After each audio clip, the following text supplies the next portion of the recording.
Permata TV YouTube Indonesia dengan bangga mempersembahkan sebuah storytelling kekinian abad ini, diangkat dari karya besar Esa Mintarja yang sangat populer di masanya, berlatar belakang kisah tanah Jawa masa lampau, tepatnya di penghujung kejayaan kerajaan tanah Jawa, dengan judul Kisah Api di Bukit Menoreh.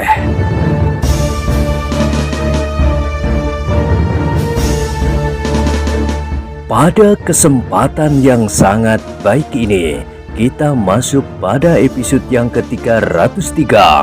Selamat menikmati.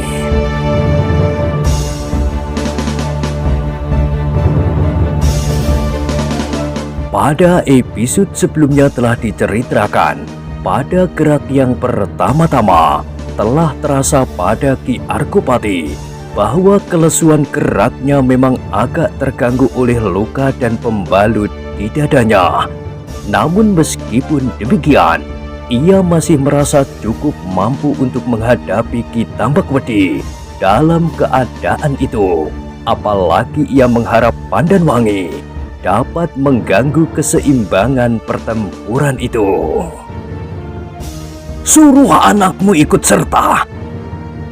Tiba-tiba Ki Tambakwedi berteriak. Jangan hiraukan lagi sikap jantan di peperangan. Seleret warna merah membayang di wajah Ki Argopati yang tegang. Betapa tajamnya sindiran Ki Tambakwedi itu bagi seorang laki-laki seperti Ki Argopati. Namun sejenak kemudian, ia telah berhasil menguasai perasaannya. Bahkan kemudian ia menjawab, kita tidak sedang berada dalam arena perang tanding Ki Tambakwedi. Di dalam peperangan, yang bertempur adalah pihak yang satu melawan pihak yang lain, bukan Ki Tambakwedi melawan Ki Argopati. Persetan! Ki Tambakwedi menggeram dan serangannya pun menjadi semakin cepat. Dalam perkelahian yang semakin seru, maka semakin terasa dada Ki Argopati terganggu sekali oleh pembalut dan bahkan lukanya yang masih belum sembuh benar. Karena itu, maka perlawanan Ki Argopati pun tidak pada puncak kemampuannya. Untunglah bahwa Pandanwangi yang memiliki ilmu dari ayahnya itu mampu mengisi kekurangan Ki Argopati. Setiap kali Pandanwangi dengan sepasang pedangnya dapat mengganggu perhatian Ki Tambakwedi, sehingga setiap kali usaha Ki Tambakwedi untuk mendesak Ki Argopati terpaksa diurungkannya karena sambaran-sambaran pedang Pandanwangi. Setan betina! Ia menggeram. Apakah kau dahulu yang harus mati, hei?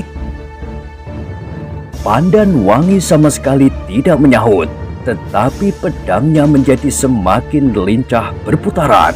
Ki Tambakwedi semakin lama menjadi semakin marah mengalami perlawanan kedua ayah beranak itu. Karena itu, maka dikerahkannya segenap kemampuannya untuk segera mendesak lawannya, supaya Pandanwangi tidak selalu mengganggunya. Maka akhirnya ia memutuskan untuk membunuh saja anak itu lebih dahulu. Semua harus dibinasakan. Semua, juga Pandanwangi. Ia menggeram di dalam hatinya untuk memantapkan rencananya. Maka sejenak kemudian Ki Tambakwedi mencoba memusatkan perhatiannya kepada Pandanwangi. Ia ingin mengurangi gangguan-gangguan kecil pada saat ia akan memusnahkan Ki Argopati kelak. Tetapi kesempatannya pun terlampau terbatas. Kalau ia berkelahi melawan 5 Pandanwangi, maka ia pasti akan dapat menyelesaikan pekerjaannya satu demi satu. Tetapi kini, ia berhadapan pula dengan Argopati, sehingga setiap saat ia harus berwaspada. Ujung tombak pendek itu setiap kali dengan tiba-tiba saja telah mengarah ke dadanya.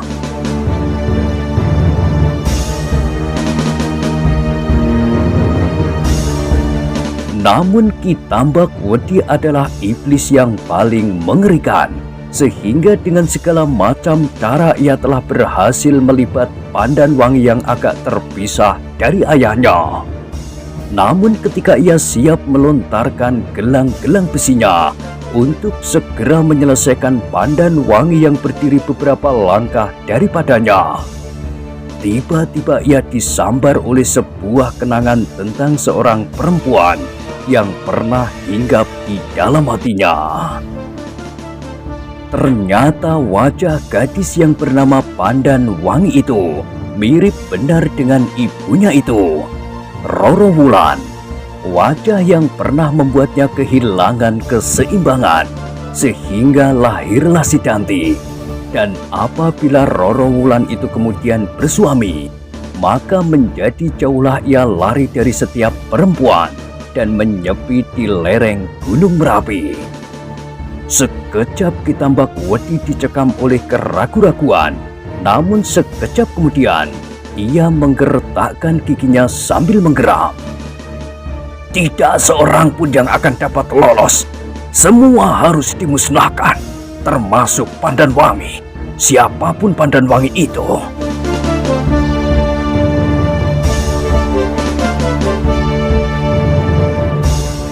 Dengan demikian maka segera digenggamnya selingkar gelang-gelang besinya, dan dengan sekuat tenaganya gelang itu dilontarkannya ke arah Pandanwangi.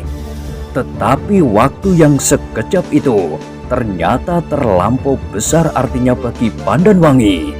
Ki Arkopati yang mempunyai cukup pengalaman melihat sikap Ki Tambak Wedi di dalam pertempuran itu segera dapat menangkap maksud dari iblis lereng Gunung Merapi itu. Karena itu, maka dengan segera ia meloncat mendekati Pandanwangi tepat pada saatnya. Pada saat gelang besi itu meluncur ke arah dada anak gadisnya. Sambil menggeram, Ki Arkopati masih sempat memukul gelang besi itu ke udara, sehingga sepercik bunga api meloncat bersama gelang yang membubung itu. Gila! Ki Tambak Wedi dan Ki Arkopati mengumpat hampir bersamaan.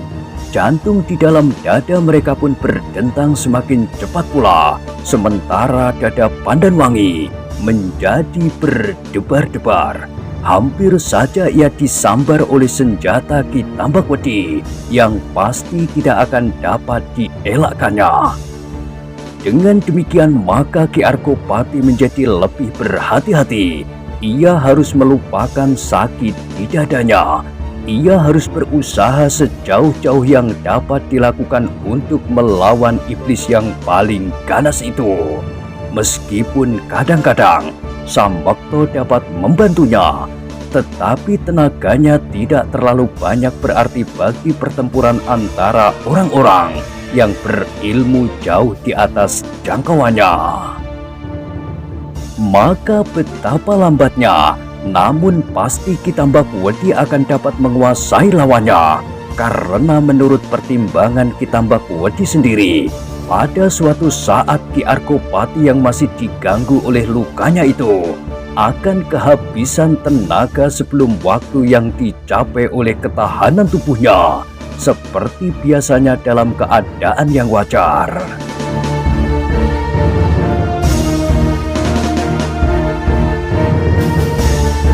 Di sudut lain, si Danti dan Argojoyo ternyata tidak kalah tangkas dari lawan-lawan mereka.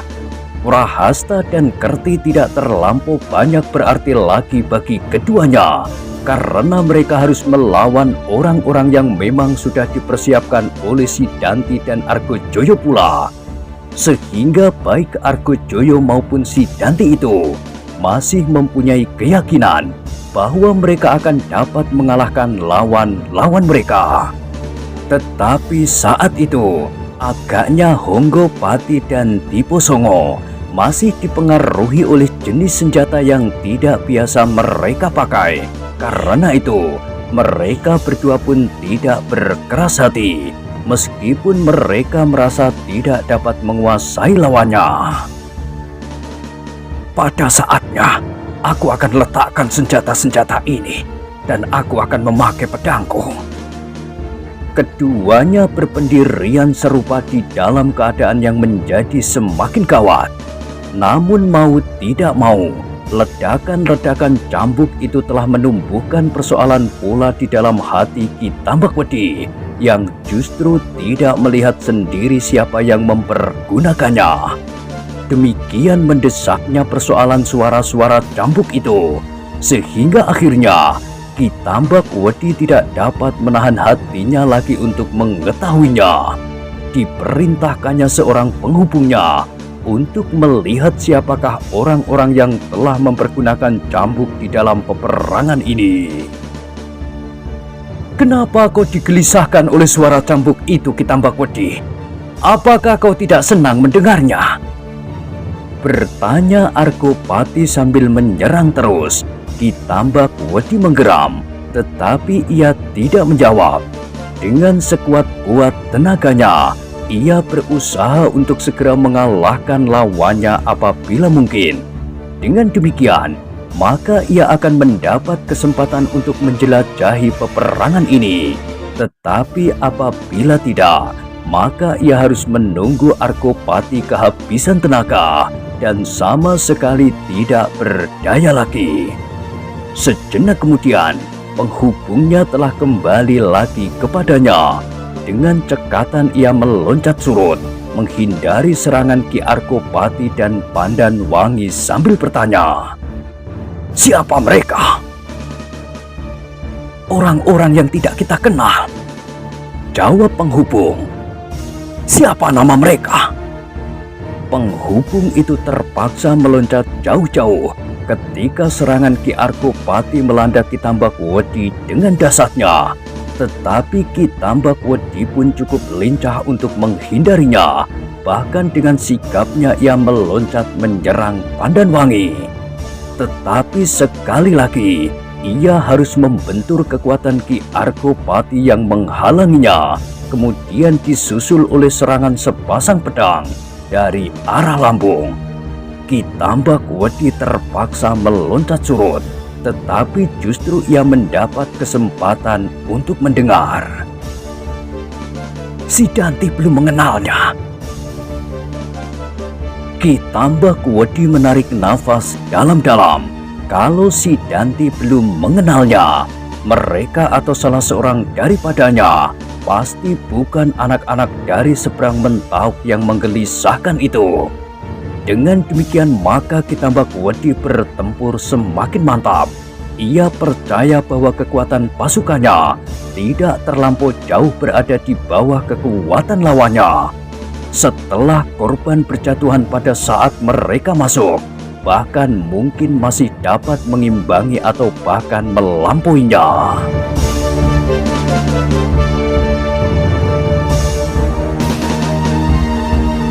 Tetapi yang membuatnya yakin adalah kemampuan para pemimpinnya. Tidak ada seorang pun yang dapat dipercaya di antara orang-orang yang masih setia kepada Argopati. Tidak akan ada orang yang dapat berhadapan langsung dengan si Danti, Argojoyo, dan apalagi Ki Petusuro. Bahkan orang-orang Menoreh sendiri, Ki Muni dan Ki Wasi, meskipun keduanya tidak akan banyak terpaut dari para pemimpin pengawal tanah perdikan Menoreh. Namun dengan demikian, maka kekuatan pasukannya telah meyakinkannya. Karena itu, maka kini tenaganya dipusatkannya untuk menghancurkan Ki Argopati. Dan dengan sepenuh tenaga ia telah memaksa dirinya untuk memantapkan rencananya, membunuh Pandanwangi juga. Meskipun setiap kali di wajah gadis itu seolah-olah selalu membayang wajah Roro Wulan yang kecemasan, yang seolah-olah memandangnya dengan tajam dan dengan perasaan yang meluap-luap. "Kau gila, hei Tambakwedi!" Seolah-olah ia mendengar suara Roro Wulan. "Gadis itu adalah anakku. Anakku!" Persetan! ia menggeram. Biarlah ia anak iblis, genderuwo. Tetean aku tidak peduli. Semua orang apalagi pemimpinnya harus dibunuh. Pertahanan ini harus jadi neraka yang paling jahanam bagi mereka. Dengan demikian maka sambil menggertakkan giginya, Ki Tambak Wedi berkelahi terus, semakin lama semakin garang.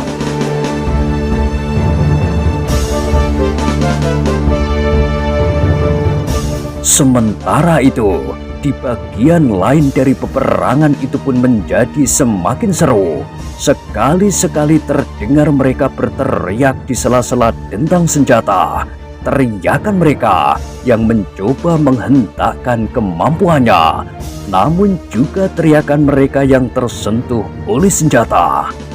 Desak-mendesak telah terjadi di setiap langkah di garis peperangan. Mereka adalah orang-orang yang berasal dari satu wadah, sehingga kekuatan dan kemampuan mereka dan juga cara-cara mereka bertempur hampir bersamaan.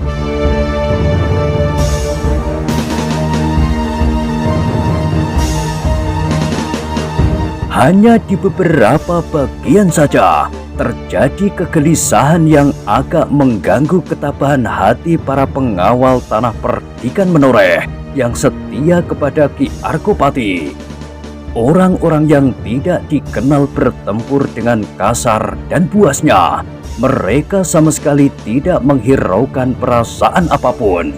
Apalagi mereka telah mendapat perintah untuk membinasakan semua orang yang melawan. Dengan demikian maka mereka pun bertempur tanpa batas lagi. Apalagi dengan sengaja mereka menunjukkan kekejaman-kekejaman yang tidak pernah terbayangkan sebelumnya untuk menurunkan keberanian dan tekad lawan-lawan mereka.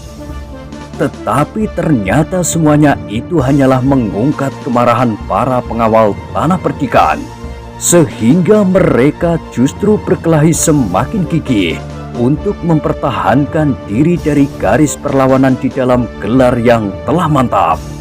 Kalau salah satu garis pertahanan itu dapat dipecahkan, maka gelar keseluruhan akan dapat terpengaruh karenanya. Dengan demikian maka apapun yang terjadi, mereka bertahan sampai kemampuan mereka yang terakhir. Namun di sela-sela pertempuran yang semakin seru itu, terdapat 3 orang yang masih sedang mencari-cari lawan masing-masing. Mereka menyusup di antara hiruk-pikuknya ujung senjata. Di tangan mereka tergenggam pedang. Mereka tertegun sejenak ketika mereka melihat kesulitan yang berbahaya pada garis pertempuran di bagian belakang gelar lawan. Agaknya Ki Petusuro sedang menari dengan sepasang senjatanya yang mengerikan. Tanpa ampun lagi, siapapun yang mendekat pasti akan terlempar jatuh. Sedang beberapa langkah daripadanya, Ki Wasi sedang mengamuk sebagai harimau terluka, dan di bagian lain lagi, sambil berteriak-teriak, Ki Muni mendesak lawannya tanpa dapat ditahan lagi. Betapa para pengawal berusaha, namun kekuatan mereka memang jauh melampaui kemampuan setiap orang di antara para pengawal. Sejenak gembala tua dan kedua anak-anaknya itu tertegun. Namun sejenak kemudian orang tua itu berkata, "Hadapilah mereka berdua. Aku akan menyelesaikan Petusuro. Hati-hatilah, jangan merasa dirimu lebih baik dari lawanmu. Perasaan yang demikian adalah ujung dari kekalahan, betapapun lemahnya lawan-lawanmu."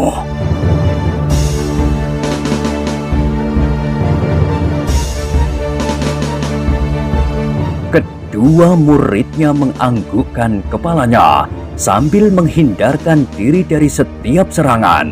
Akhirnya mereka pun berpisah untuk menemui lawan-lawan yang telah ditentukan bagi mereka masing-masing. Beberapa langkah setelah meninggalkan gurunya, Kupolo melonjak kegirangan. seperti anak kambing dilepaskan di padang rumput yang hijau segar.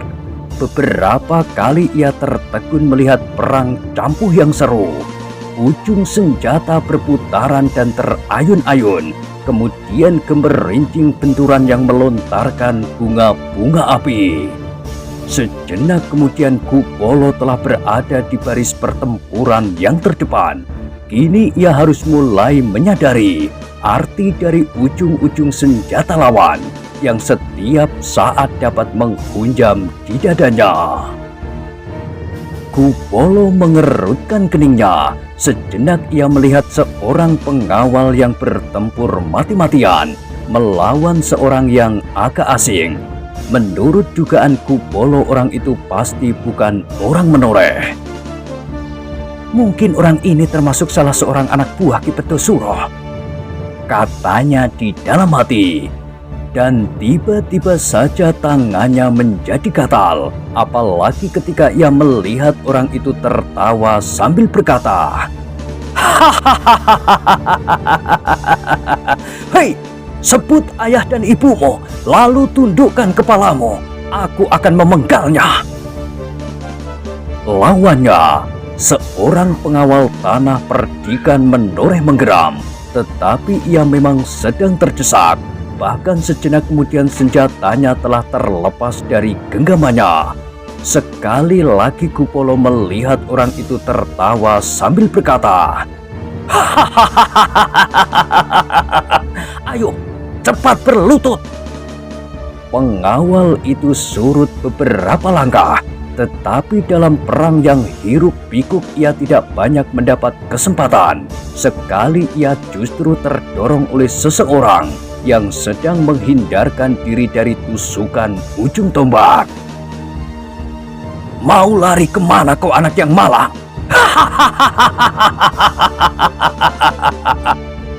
Suara tertawa itu menjadi semakin keras, dan tiba-tiba saja Kupolo tidak dapat menahan tertawanya pula melihat orang yang sedang mabuk kemenangan itu.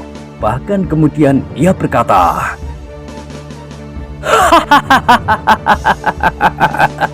"Hei, kau cepat sekali mendapat kegembiraan.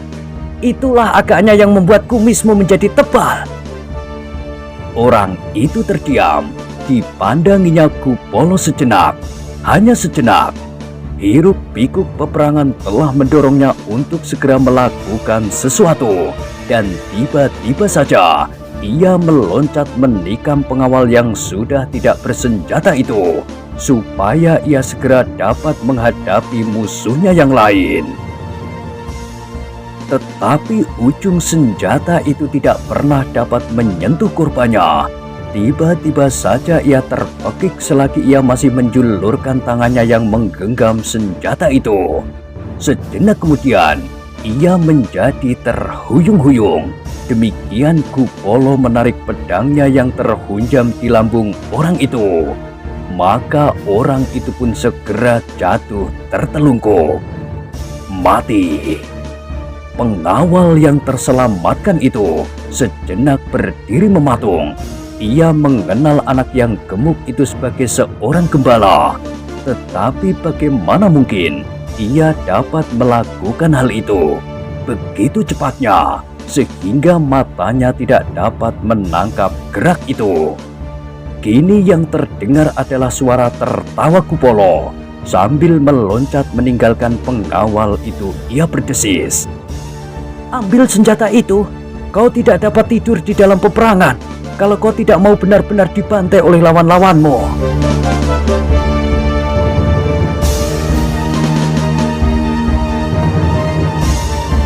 Orang itu seperti tersadar dari tidurnya. Segera ia memungut senjata lawannya yang terbunuh itu, karena senjatanya sendiri telah tenggelam dalam hiruk pikuknya peperangan. Kupolo pun kemudian menyusup di antara kedua pasukan yang sedang bertempur itu. Sekali tangannya yang gatal tidak dapat ditahannya lagi. "Bukankah aku berada di peperangan?" Ia bergumam di dalam hatinya. Dengan demikian maka setiap kali ia harus berhenti, seperti terhisap oleh suatu keinginan yang tidak tertahankan. Maka setiap kali senjata telah terhunjam di tubuh lawan-lawannya.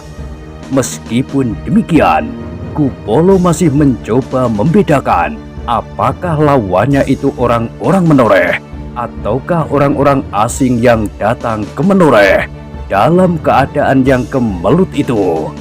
Meskipun kadang-kadang Kupolo keliru, namun dari jenis pakaiannya, Kupolo dapat mengira-ngirakan siapakah yang sedang dihadapinya. Tiba-tiba Kupolo itu tertegun. Dilihatnya seseorang bertempur sambil berteriak-teriak. Kadang-kadang tertawa dan kadang membentak-bentak. Sekilas Kupolo dapat melihat bahwa orang itu mempunyai kelebihan dari para pengawal tanah percikan. Inilah orang yang bernama Kimuni itu agaknya, berkata Kupolo di dalam hatinya, melihat ciri-ciri, tingkah laku dan pakaiannya, kalung yang dibebani dengan berbagai macam benda. Maka Kupolo pun dapat memastikan bahwa orang yang dicarinya itu sudah diketemukannya. Perlahan-lahan Kupolo yang gemuk itu pun segera mendekatinya. Namun tiba-tiba ia mempunyai cara yang menyenangkan baginya untuk menarik perhatian orang yang garang itu.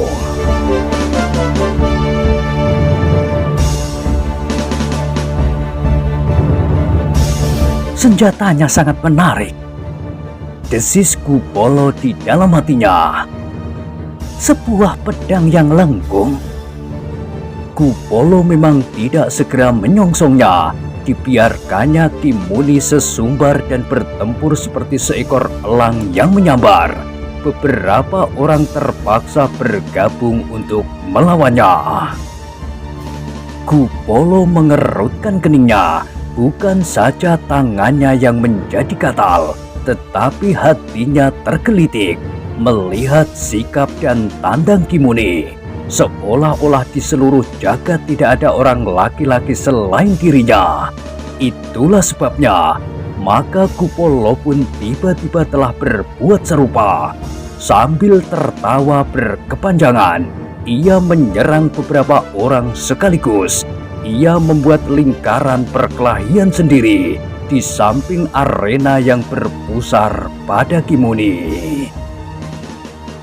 Beberapa orang lawan-lawannya terkejut melihat anak muda yang gemuk itu meloncat-loncat dengan lincahnya.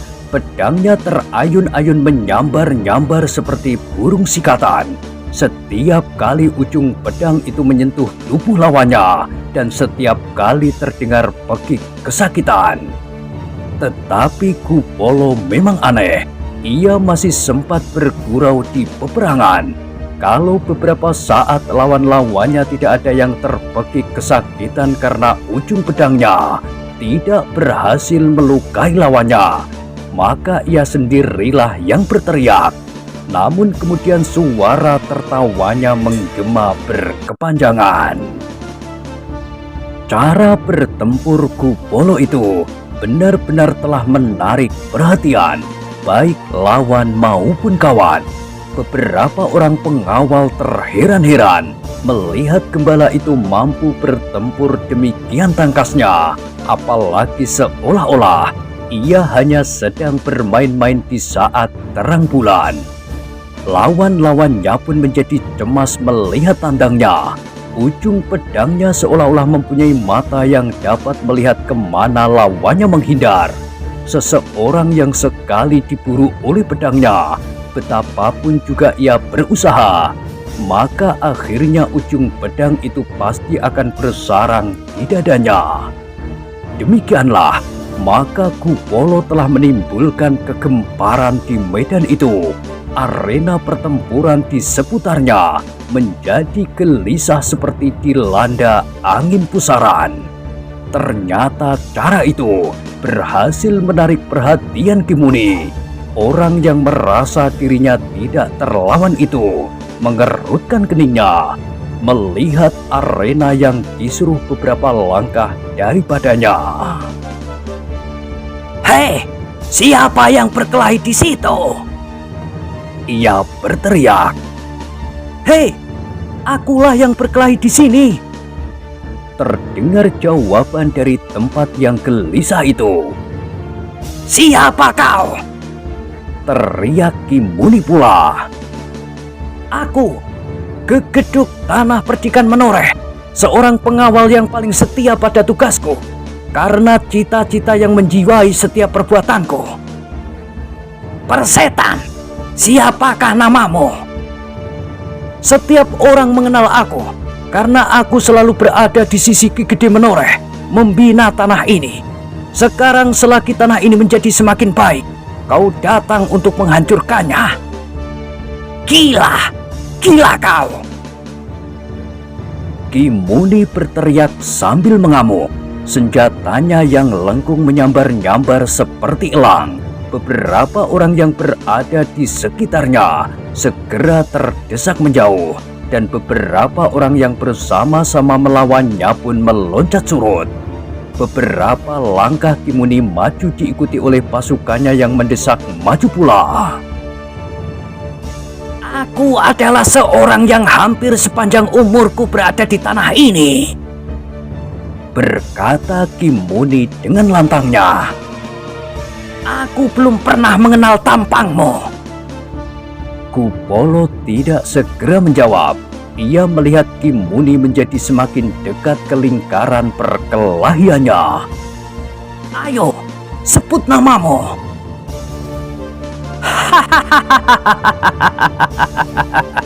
Jawabanmu sungguh mentertawakan, berkata Kupolo.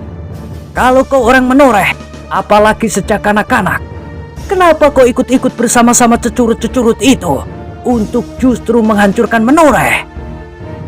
Setan, Kimuni bergumam. Siapa namamu? Kalau kau benar-benar orang Menoreh, maka kau adalah seorang pengkhianat, berkata Kupolo selanjutnya tanpa menjawab pertanyaan Kimuni. Diam, diam. Kimuni berteriak. Aku sobek mulutmu dengan pedang yang aku dapat dari ujung bumi, yang tajamnya 7 kali tajam pedang yang lain. Kupolo mengerutkan keningnya. Kini Kimuni telah berada hanya beberapa langkah saja daripadanya. Sekilas ia melihat pedang yang lain dari pedang orang-orang Menoreh. Dalam redup sinar api yang sudah hampir padam, pedang itu tampak berkilat-kilat. Pedang itu memang tajam, berkata Kupolo di dalam hatinya. Setiap sentuhan pada tubuh akibatnya sangat berbahaya. Tetapi agaknya pedang itu tidak sekukuh pedangku. Ternyata orang itu selalu berusaha menghindari benturan yang langsung, apalagi dengan kekuatan yang besar. Kupolo pun kemudian menggeram, dan tiba-tiba saja ia berteriak. Hei, kau ingin tahu namaku? Namaku adalah Kimuni, seorang dukun yang tidak ada duanya, yang setia kepada tanah kelahiran. Persetan! Kimuni menjadi semakin marah. Terasa darahnya seakan-akan telah mendidih. Dengan serta-merta ia meloncat menyerang Kupolo sejadi-jadinya.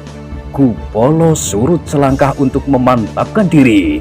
Namun kemudian ia pun melangkah maju kembali sambil memutar pedangnya. Meskipun pedangnya tidak setajam pedang lawannya, namun pedang itu memiliki kelebihan juga. Kimuni tidak akan berani beradu tenaga lewat tajam pedangnya. Dada Kupolo menjadi berdebar ketika ia melihat api yang tiba-tiba saja telah melonjak ke udara. Sekilas ia berpaling. Dilihatnya sebuah rumah yang terletak beberapa langkah dari arena perkelahian itu terbakar.